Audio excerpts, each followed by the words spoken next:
Start as soon as the chief's ready. Okay. I call to order this regular city council meeting on Monday, September 21st. If you have a cell phone, please turn it off or turn it on silent. Please join me in a moment of silence as you observe.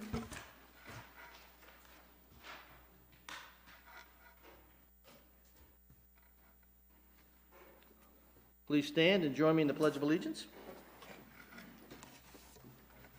I pledge allegiance to the flag of the United States of America and to the republic for which it stands, one nation, under God, indivisible, with liberty and justice for all. Please be seated. Ms. Domingo, would you call the roll, please? Councilmember Clark. Here. Reed. Here. Smith. Here. Lawler. Here. Spicer. Here. Williamson. Here. And Mayor Atchison. Here. May I have a motion to approve the agenda? So move. Support. Okay. Are there any corrections or changes to the agenda?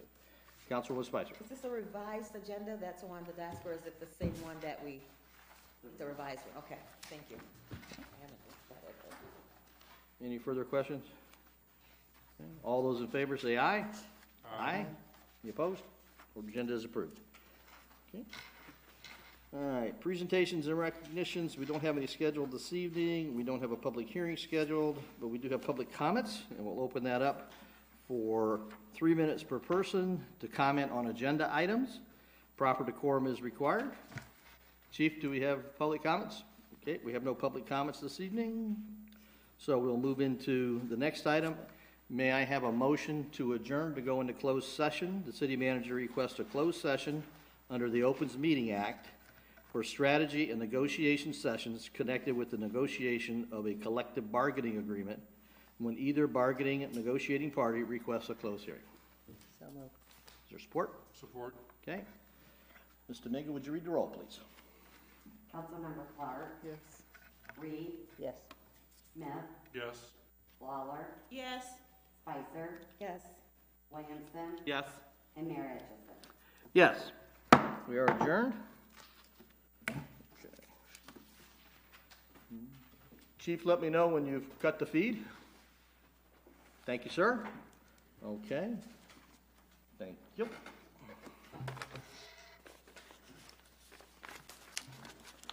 We're supposed to go in the packet as well. Okay. Handouts. Is there just one page? No, there's one for each unit. Thank you. Okay.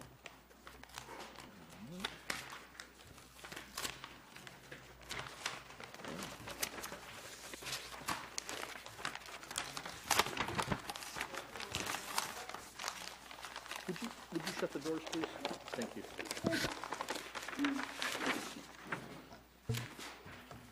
I never knew union negotiations were humorous. Something's funny. Okay. All right. Okay. I call to order this closed session. Ms. Domingo, please read the roll. Councilmember Clark. Here. Reed. Here. Smith. Here. Lawler. Here. Spicer. Can you get Nick? I'm gonna get a chance. Here, sorry. Williamson. Here. And Mayor Atchison. Here. Okay. May I have a motion to approve the consent calendar, which are the August 3, 2020 closed session minutes? So moved. Is there support? Support. Any discussion, questions? If not, all those in favor of approving the closed session minutes from August 3rd, 2020, say aye. Aye. Aye. Any opposed? Okay, they are approved. And I will I turn got a it. message, there's still audio on YouTube. No? Okay. Okay. You sure? Deputy Chief Kern just texted me and said there's Good. still audio. Good. Well, we don't have yard arms, but make sure he's flayed on the public square.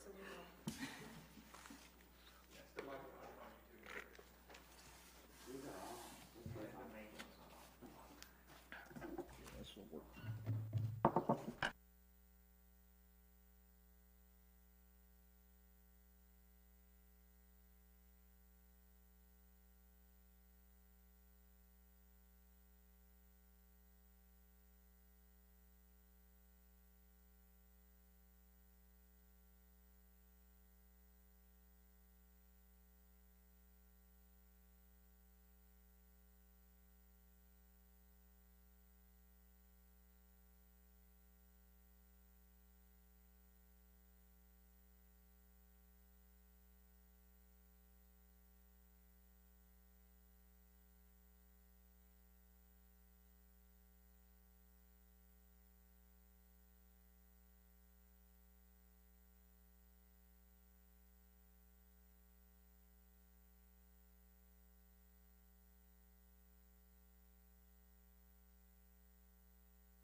Thank you. Call to order our regular council meeting for Monday, the 21st of September. And next order of business is approval of the consent calendar, which consists of approving the September 8th, 2020 regular session minutes and approval of the September 9th, 2020 study session minutes. May I have a motion? So moved. Support. Okay, all those in favor say aye. Aye. Any opposed? Okay, they are approved. First item for individual discussion is approval of a 3-year 2021, 2022, 2023 contract with the Police Officers Association of Michigan, the POAM. May I have a motion? So moved. Support. Support. Okay. It's been moved and there's support. Are there questions or discussion? If you want to just give an overview summary statement or anything.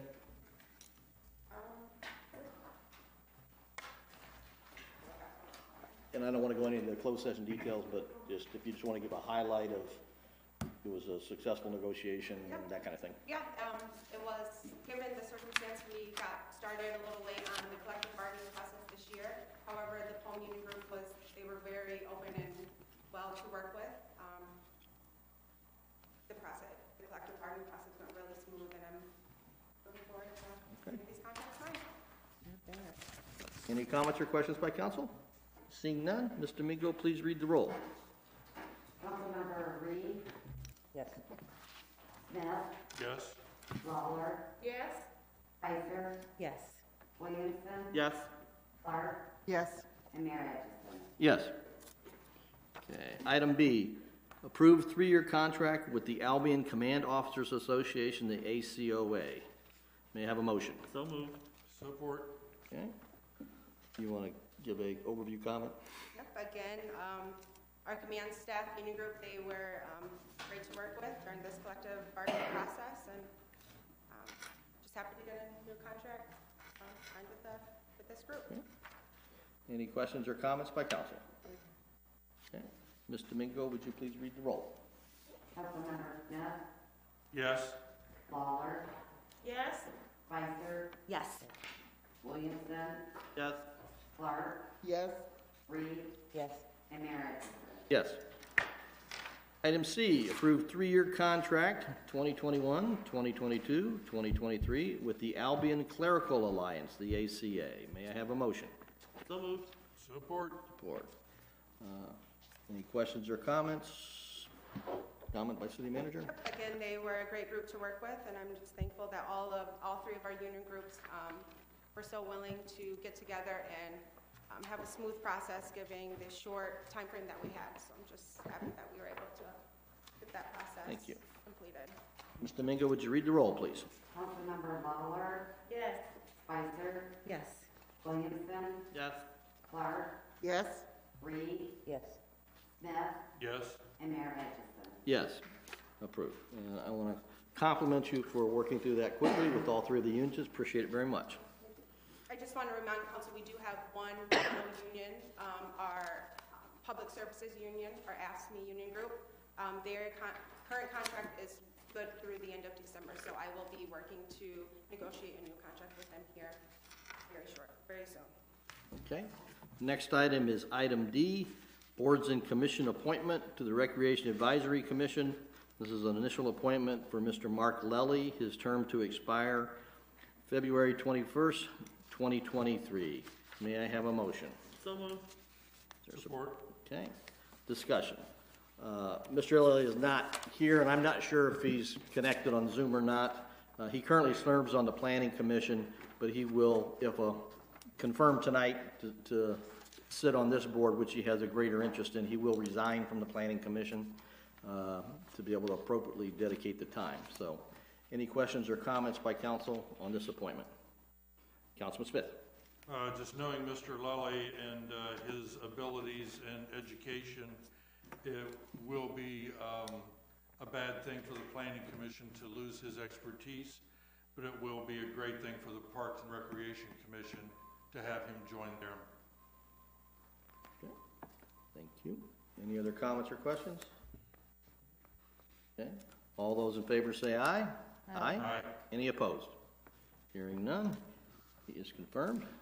Next item, item E, second reading and adoption, ordinance 2020-07 to amend Chapter 10, Article 2, to amend Section 1032, moral character of applicant. May I have a motion? So moved. Support? Support. Okay. And I would ask our city attorney just to give us an overview, walk us through the ordinance. Sure, as the council is aware, over the past probably year, we've had at least one business in town that's applied for a mechanical amusement device permit/license, and really the ordinance only spoke to evaluating the moral character of the applicant, which, you know, it's really in the eye of the beholder. I mean, it's really subjective as opposed to objective. So what the ordinance does is it changes it to some really objective criteria, in that the applicant has to be at least 18 years of age. The city is prohibited from issuing a license to anybody that's any individual who's in default to the city, which would include unpaid taxes, unpaid utilities, and the like. And no license shall be issued for the placement of any mechanical amusement device on the premises of any business establishment that's in default to the city. So three very objective criteria which the city can use to, in addition to the other criteria that are already contained in the ordinance, to evaluate whether or not it should issue a mechanical amusement device license. Any questions or comments by council? Seeing none, Mr. Domingo, would you read the roll? Councilmember Williamson, Yes. Clark, Yes. Reed, Yes. Smith, Yes. Lawler, Yes. Spicer, Yes. and Mayor Atchison. Yes. Okay, so that is approved. Next item, item F, Resolution 2020-48, a resolution to establish absent voter counting boards. May I have a motion? So moved. Support. Thank you. Mr. Domingo, do you wish to explain that, or the city attorney? Who would be better? Okay. She's pointing at me. I guess I'm in the hot I seat. thank you. Okay, so as the council is aware, largely because of COVID, well, I should say I think it's a tie between COVID and the fact that it's a presidential election year. There's going to be a record number of absentee votes likely cast in this year's general election. In order to process those votes, it's going to be necessary for the city to establish absentee voting counting boards, basically to count the absentee ballots in the individual precincts rather than dropping them on our clerk's desk for her to count until the wee hours of the morning. In order to do that pursuant to Michigan election law, the council needs to approve that. The election commissioners, which is made up of board of the clerk, myself, and the chief of public safety, would appoint the election inspectors to those counting boards not less than 21 days or more than 40 days before the election. Don't ask me why the legislature chose that window of time, but they did, so we've got to fall somewhere in between that 40 and 21 day window. But that's basically what they're going to do, is just count the absentee ballots in a more efficient manner to basically take care of the additional volume we're going to have this year. Okay. Questions by council members? Councilwoman Spicer. Thank you. So are you saying, do you have a certain number of people that will be necessary, or you're just trying to get whoever applies, or how is? So generally, that's something that the clerk recommends to the election commission. I don't know how many. There will be one for each precinct. I'm sorry? 4 for each precinct. When I mean one counting board for each precinct, and each. Wait. So I have one county board, will have 4 people on that county board that will take care of all of the.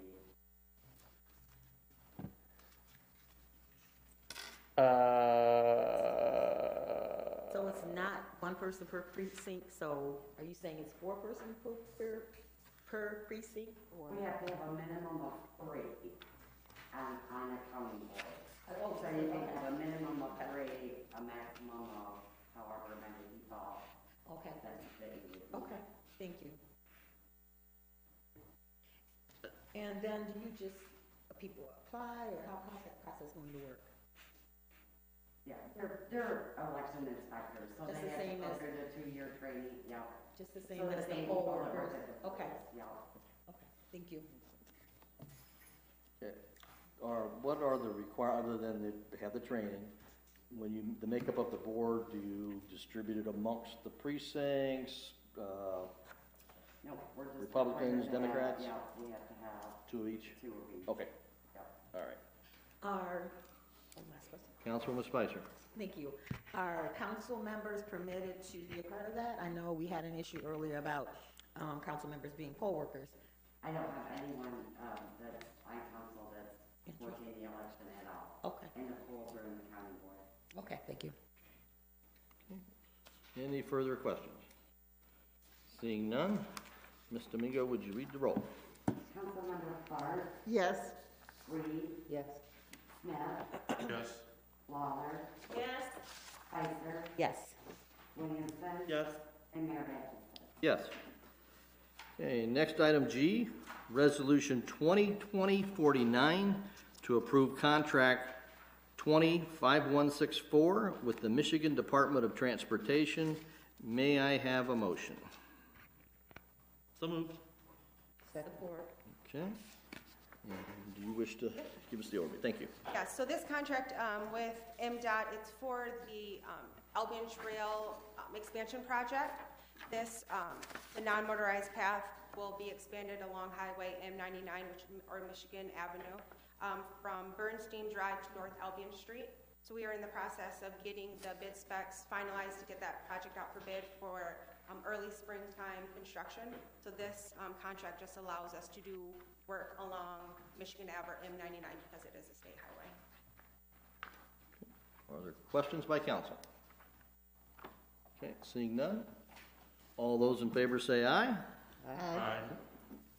Any opposed? Seeing none. Next item, item H, Resolution 2020-50 to approve contract 2019-0623 with Michigan Department of Transportation. May I have a motion? So moved. Support? City Manager. So I got ahead of myself at the last council meeting. This resolution should have gone along with the MDOT trunk line contract that we have with the state of Michigan. So it was approved, you guys approved that contract at last council meeting. This resolution just officially approves it to attach with that contract. Okay. Any questions by council? So this is a contract, so Ms. Dominguez, to read the roll, please. Councilmember Smith, Yes. Lawler, Yes. Spicer, Yes. Williamson, Yes. Clark, Yes. Reed, Yes. and Mayor Atkinson. Yes. Okay. Item I, discussion, the City of Albion Equity Task Force, and I believe Councilwoman Spicer requested this, so I will turn it over to you. Thank you. I am going to give way to the city manager to speak first, and I will comment after.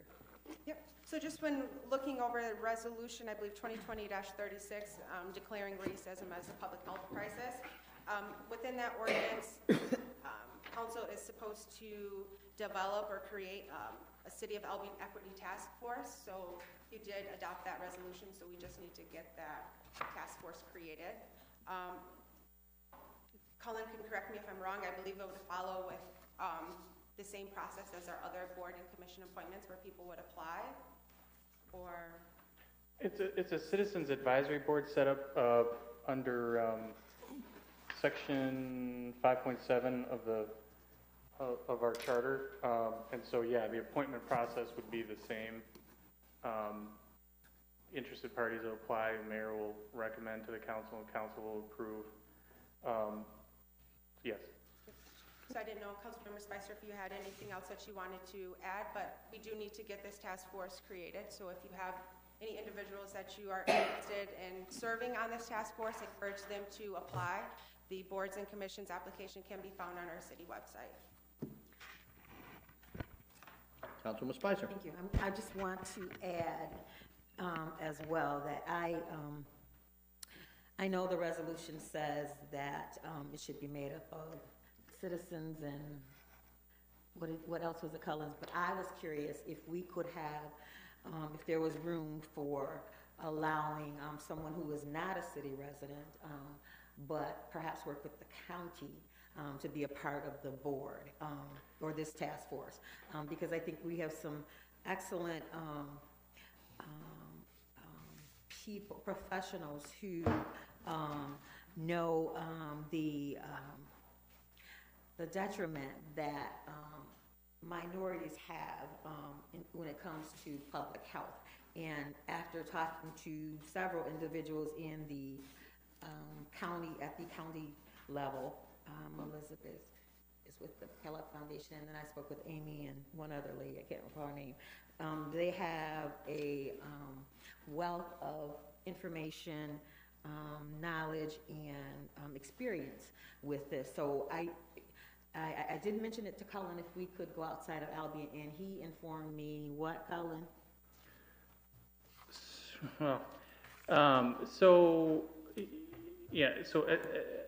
since we've talked, I'm looking at our charter, and what the charter says is the council may in its discretion by ordinance create or abolish citizen advisory boards. So the question is whether the term citizen refers to Albion residents or so I guess in a worst case scenario, you could probably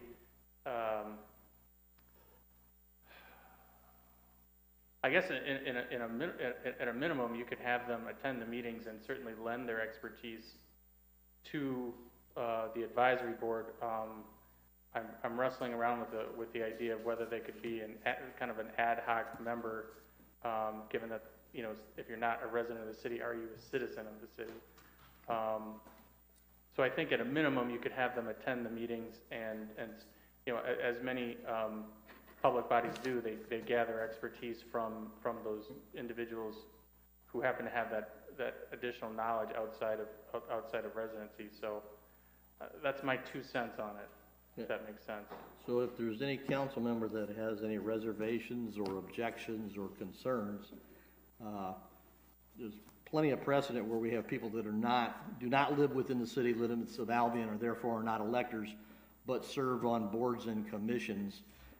It's not the majority, clearly, but there is a precedent we do that, and those boards and commissions have authority to make decisions and recommendations, et cetera. So since this is an advisory task force, I see no good reason not to be able to do that, particularly in light of the fact that there are people with specific expertise that would bring a lot to that task force. So does any council member have concern or hesitancy with including people that are not living within the city limits of Albion? Councilwoman Spicer. You jumped in, you didn't let me finish. After Cullen was speaking, I was going to add that the reason I see a need to expand beyond citizens in the city of Albion is that I know that there's mental health professionals outside of the city, as well as within. You know, there's social services, there's lawyers and human resources directors that are needed. All kinds of professionals and civil rights and health care professionals. So that is something I'd like to see. And I know that Elizabeth Carey made mention when she was on the Zoom for presenting about the school, and she made mention that she certainly feels that racism is a public health crisis. I was thinking she'd be a perfect fit, but I know she doesn't live in Albion. But anyway, so there are several other people that I'm going to reach out to that I think would be a great fit for this task force, and I hope my colleagues on council as well will do the same with individuals that you feel may be a good fit for this committee. Thank you. Mayor Pro Tem Williamson. I wanted to add to this discussion item about the equity task force. I think one of the things, and because we're getting close to budget, I know that City Manager Snyder is working on getting ready to prepare a budget and bring to council later this year. This task force is great, but it doesn't have any money. And we know that part of the reason this task force was established is to bring training and development for our community to do our racial and equity work. And so I'm going to make a suggestion. It would be interesting if City Manager Snyder brought something. I mean, it doesn't have to be a huge amount, just something small, placeholder-ish, for racial and equity work in our city budget. I think that speaks volumes to what we believe about race equity in our community, and it helps leverage other resources later. So if this committee finds a grant, finds an opportunity to find some matching dollars, it can make it even bigger for our community. And so I just want to make the suggestion that since we did decide as a council this is important, it'd be nice to put some teeth to it because it needs a little bit of resources to get the work done. So thank you. City Attorney. So two things. One, to what Councilwoman Williamson just suggested, just to be clear, since this is an advisory committee, they would have no direct control over the funds themselves. That would be something that either the administration or the council would have to do. All this board would, or all this task force would do is advise the council and bring recommendations to the council and the administration. Number two, as the council is populating this task force, I would strongly recommend that it be an odd number. So obviously there can be majority decisions, whether that's 7 members or 9 members or 5 members, whatever, but I would land on an odd number. Sometimes the city has difficulty populating boards, so just depending upon how many people are interested. So I don't know if 7 sounds like a good number for the council, but 5 may be too few, 9 may be too many, I don't know. Any other comments? Mayor Pro Tem Williamson. Just as a comment, I understand this advisory committee cannot directly spend any money, but it would be hard to advise what to do if there wasn't a placeholder in the budget to know what the city had to work with. So I just wanted to add that it's good to put resources in the budget for things like this. Any other comments by council? Okay. Next item, item J, discussion of abandoned vehicles. I'm not sure, I believe Councilmember Clark asked for this to be on. Okay, so, there was, some of the people in my precinct brought to me, to my attention that some of the abandoned vehicles just were covered and not removed in areas where they weren't licensed or didn't have, insurance. So my question is, what is our compliance? What is the city compliance? What does it say to that? I'll ask Chief to provide enough, Sorry, I can't see the camera and do this at the same time, but part of the issue with abandoned vehicles this year has been the COVID crisis and the fact that the Secretary of State is not open. So the way that the ordinance is written, or the state law is written, once we tag a vehicle, the owner has 5 days to bring the vehicle into compliance before we tow it. Once it's towed, they have 20 days to claim the vehicle before the towing company can claim the vehicle as a scrap vehicle at that point. So if the only reason we're towing the vehicle is for the fact that it doesn't have valid registration, right now, last I knew, there was a 2-month wait to get into the Secretary of State's office. And so there's no way for them to bring the vehicle into compliance within the 5 days that they're required to do that, so it's difficult for us to tow that.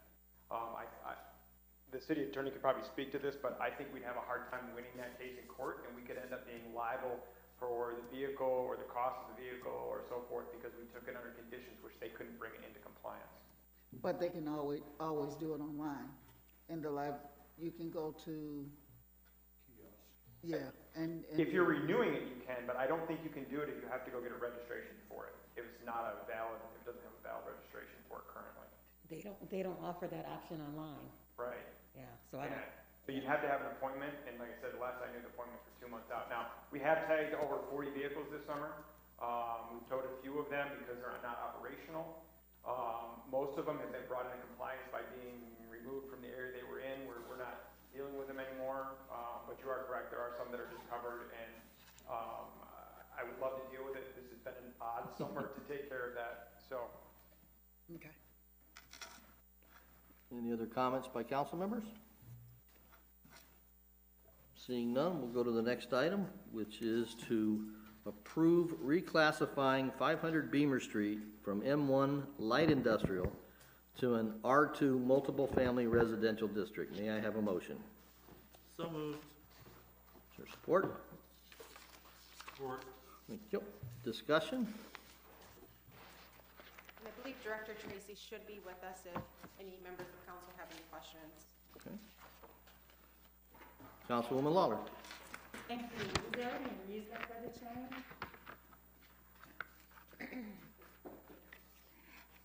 John, are you with us?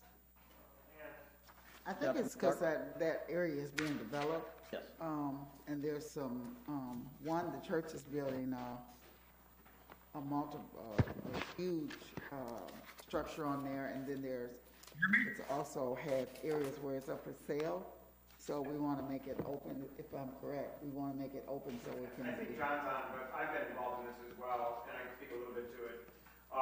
So when we did the rewrite of the whole zoning ordinance, we changed that from a residential area to an industrial area because of the Project Tiger that was going on at the time. We thought that was going to come and they wanted the property, they were going to buy that property. Well, that obviously has not happened at this point. Now, the company that owned the area that had the residential housing out there, which there's two parcels there. We kept the one that was developed residential, but the one that was undeveloped, we changed to industrial. Now, they've sold that property and they're working to actually open it back up again. And they want, in that process, they wanted both of those parcels to be able to develop that other parcel as well into that residential community. I do know they actually have been doing some work out there. They have redone all of the blacktop surfaces out there. They've been mowing, so obviously this is moving forward fast. And this is just a change back to what it was a year ago. And the development is modular homes, and it's anticipated there may be as many as a half a dozen of those actually on the ground out there near the first of the year. And then the total scope of the project exceeds 200, but I'm sure that's contingent upon sales and whatnot. But it's moving forward, and they're modular homes. Any other comments by council? Seeing none, Ms. Domingo, would you read the roll, please? Councilmember Lawler, Yes.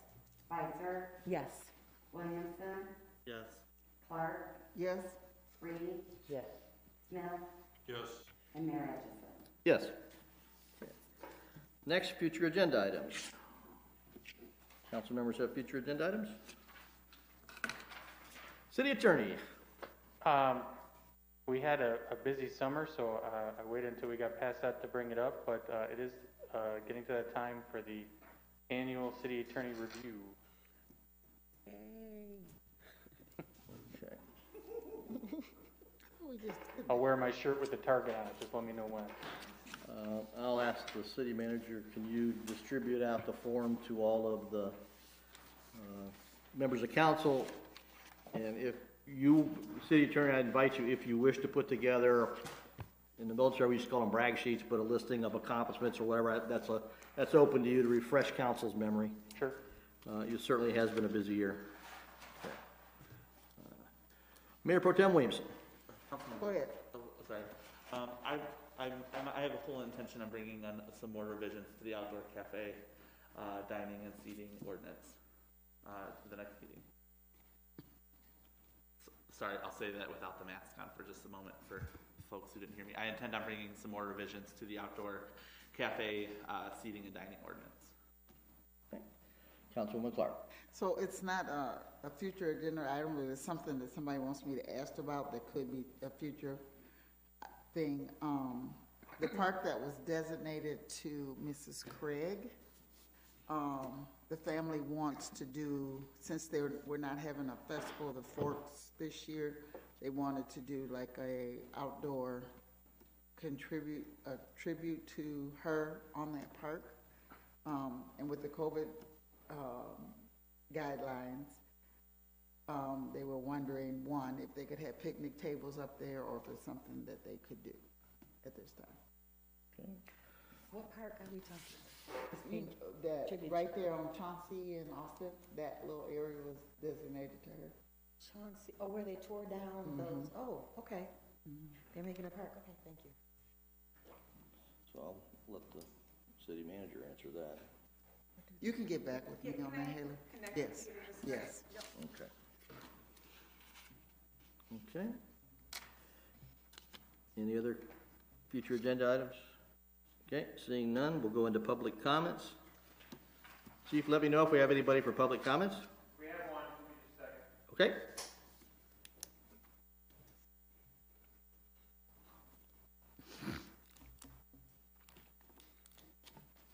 Hello? Just one suggestion, and I know it's been discussed before. Garrett Brown, 1016 South Superior Street. Sorry about that.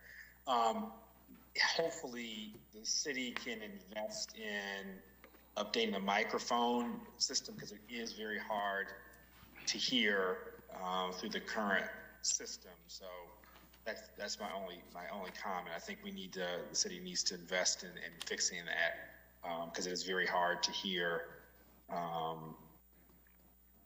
the microphone, and there's like a reverb or an echo kind of thing going on too, because you all are sitting at a distance. So I wanted to encourage the council to make that investment in the budget. Are there any other public comments you're aware of, Chief?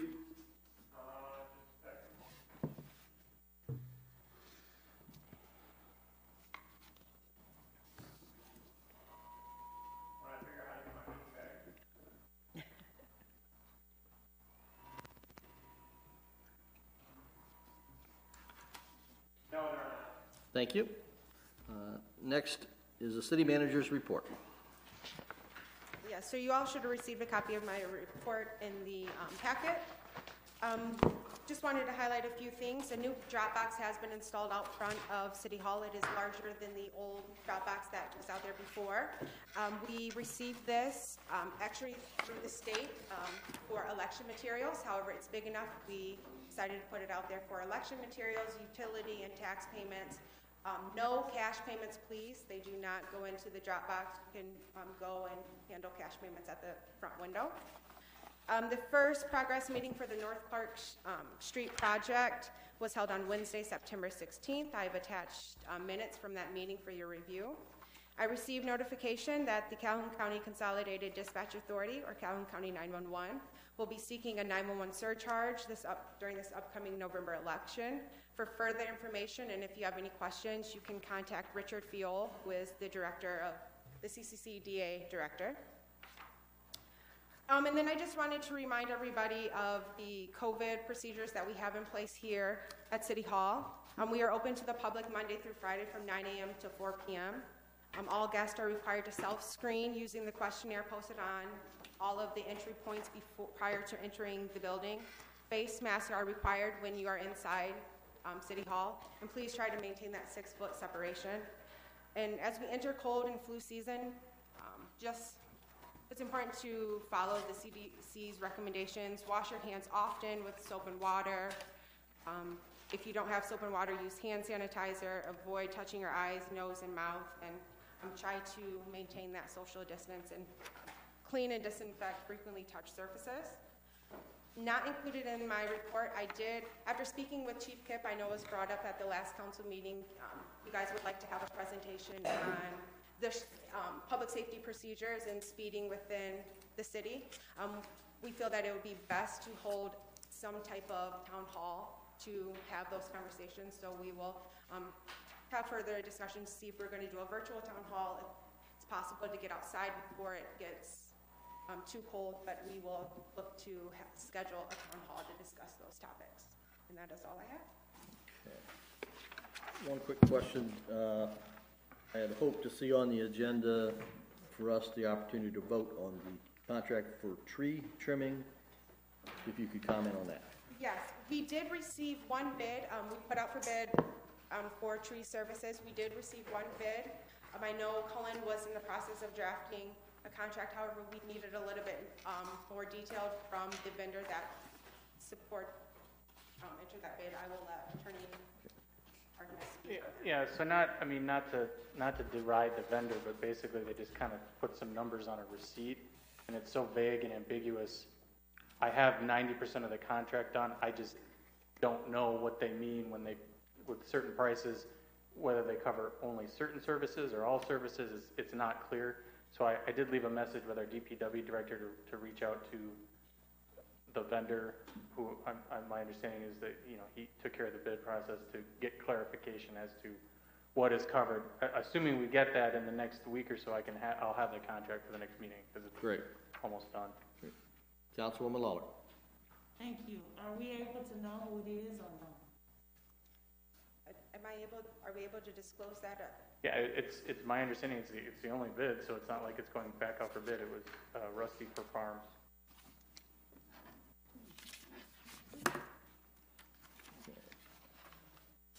All right, any other comments on city manager's report? Okay. Mayor and council member comments? Mayor Pro Tem. So, as many of you know, there was a really fun weekend in Albion this weekend. The Bone Theater, Community Foundation, and many other organizations, including Walk the Beat and Superior Nutrition, the Foundry, Dickerson Music, Pure Albion, the Big Read, Alba Brewing, and the Courtyard by Marriott had a really great art hop and shop event in downtown Albion. It was all socially distanced. It was safe, featuring local artists, Michael Dixon, Jerome Washington, Dennis Reed, Paige Rumler. They had art galleries set up and down Superior Street, and then, of course, it all culminated in a performance by the Jake Kershaw Band. So I just want to recognize all those organizations who came together financially and sometimes with just providing power and a stage.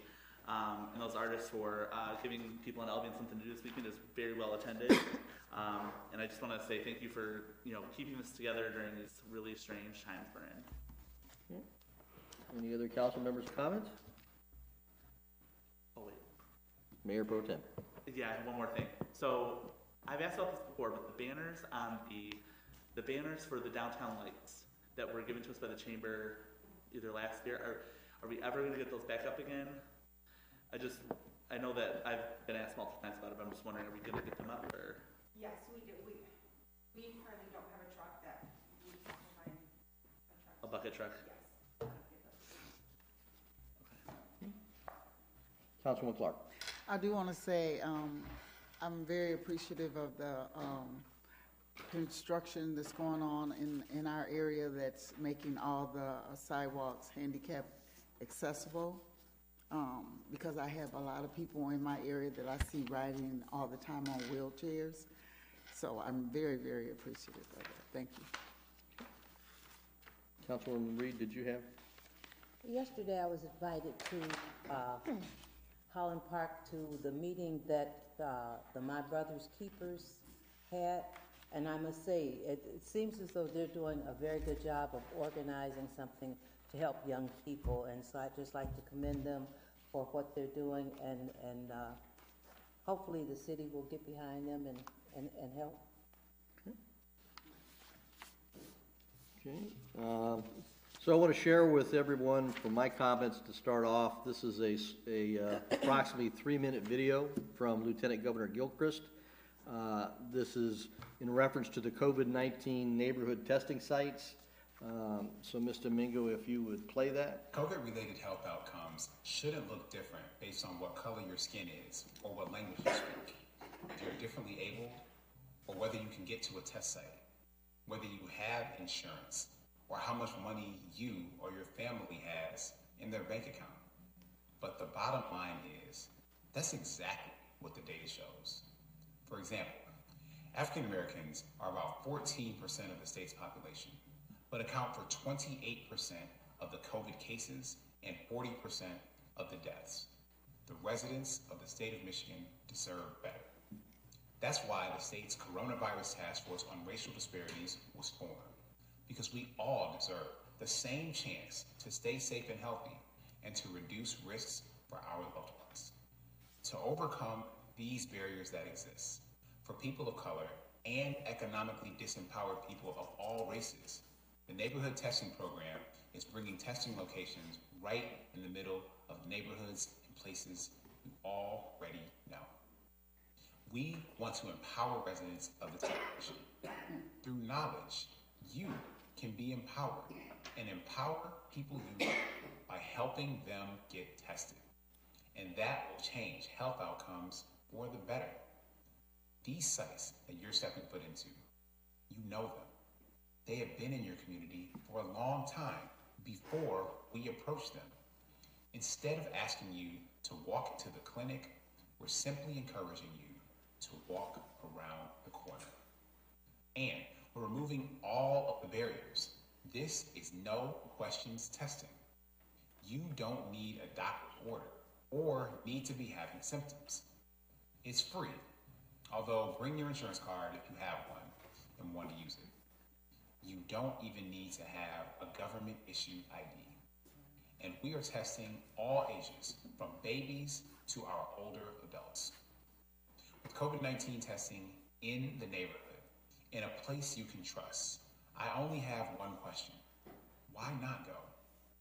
I know it's been a tough several months, but I truly believe that as we individually turn the corner and walk into neighborhood testing sites, together we can turn the corner on COVID-19.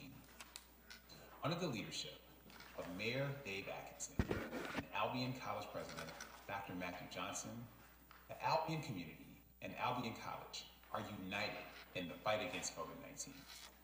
The college and the community have partnered with the state of Michigan to increase testing capacity for students and community residents. Increased testing will help ensure that public health leaders will be able to stay on track in containing cases of COVID-19 in Albion. This is an important step in opening up the community and getting life back to normal for residents and students. Thank you in advance for standing tall and doing your part to keep us all safe. We're in this together. So I would ask that you would encourage folks from your precincts to take advantage of the testing. The testing currently is 3 days a week, Monday, Wednesdays, and Friday. On Mondays and Wednesdays, it is from 9 a.m. to 5 p.m., and on Fridays, it is from noon to 7 p.m. Now, the testing site is at the Washington Gardner building, and so that's not exactly right around the corner from all of our folks here in Albion. So I've been working with the Battle Creek Community Center, CEO of Oaklawn, and Henry Ford Allegiance to come up with transportation. And I think I'm going to get the answers on that. They're all very encouraging and likely to do that. They've got to work through a couple of details. But I hope that we'll have that testing transportation to the various housing locations with designated pickup times and drop-off, and then returning them home. Hopefully by the end of the week, we'll know the specifics on that. And that, I encourage everybody to take advantage of the testing. And it simply comes down to, if there is no demand, if it's not sufficient, first thing that'll happen is they will reduce the number of days that the testing is, which makes sense.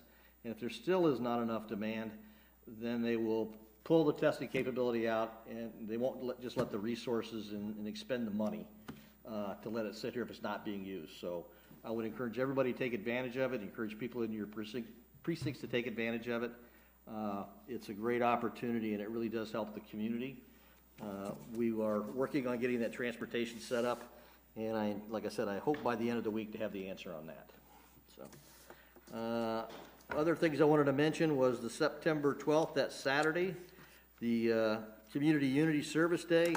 We had about 65 volunteers from First Baptist Church, St. Paul's Lutheran Church, Citizens to Beautify Albion, the Albion chapter of the Rotary International Club, Albion Lions Club, Homestead Savings Bank, several members of City Council, including Councilmember Clark, Councilmember Reed, Councilmember Smith, and myself, representatives from the NAACP, and the Albion Tree Committee. We actually, at the conclusion, we had a ceremony, and we did our Arbor Day ceremony, which is a requirement to sustain our Tree City USA status, and during the day, we planted 5 trees.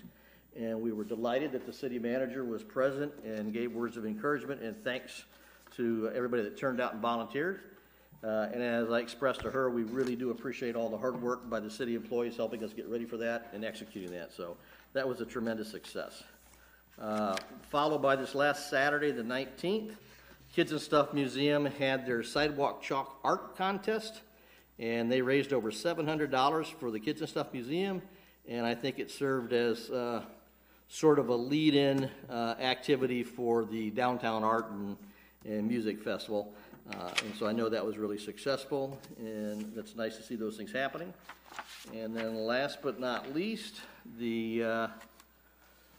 on Tuesday the 15th, the Community Unity meetings out at Holland Park. I attended that, and I gave an update on the 3 housing initiatives that are growing traction. And then some COVID-19 update. We've seen the video from Lieutenant Governor Gilchrist, and I appreciate him for mentioning our community on that. And I wanted to echo what you said about the My Brother's Keeper on Sunday the 13th of September, and again this past Sunday on the 20th of September. And I believe in the names of the individual volunteer mentors are in the minutes that are in this package, and I think there's like 9 to 10 community members that have volunteered, and that's very heartwarming. Yesterday I attended a kind of a dedication ceremony at the Albion Reclamation Church and Community Center. That's on Maple Street. It used to be known as the Free Methodist Church. And they've got a lot of plans for community engagement, providing tutors to help the kids, providing meals at various times. They want to do a monthly meal at the Peabody Apartments, and they want to do Friday meals for families, and they're working through the COVID requirements to do that. Very excited about that.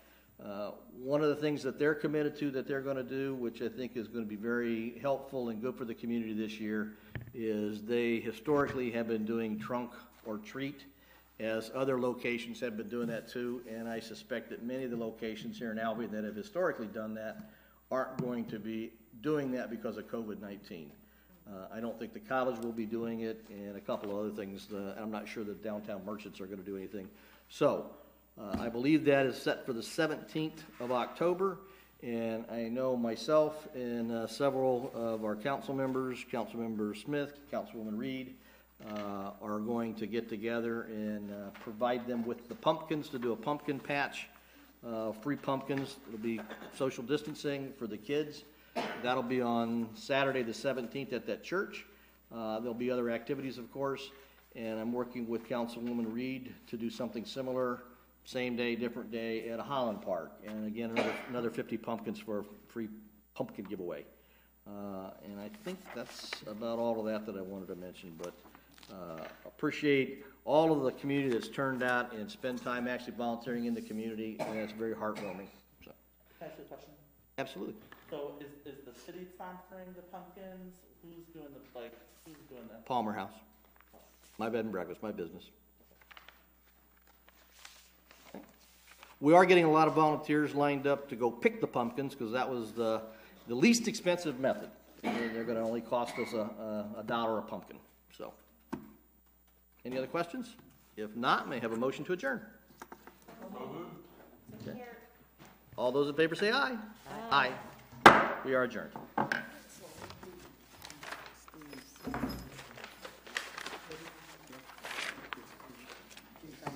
Yes, I will.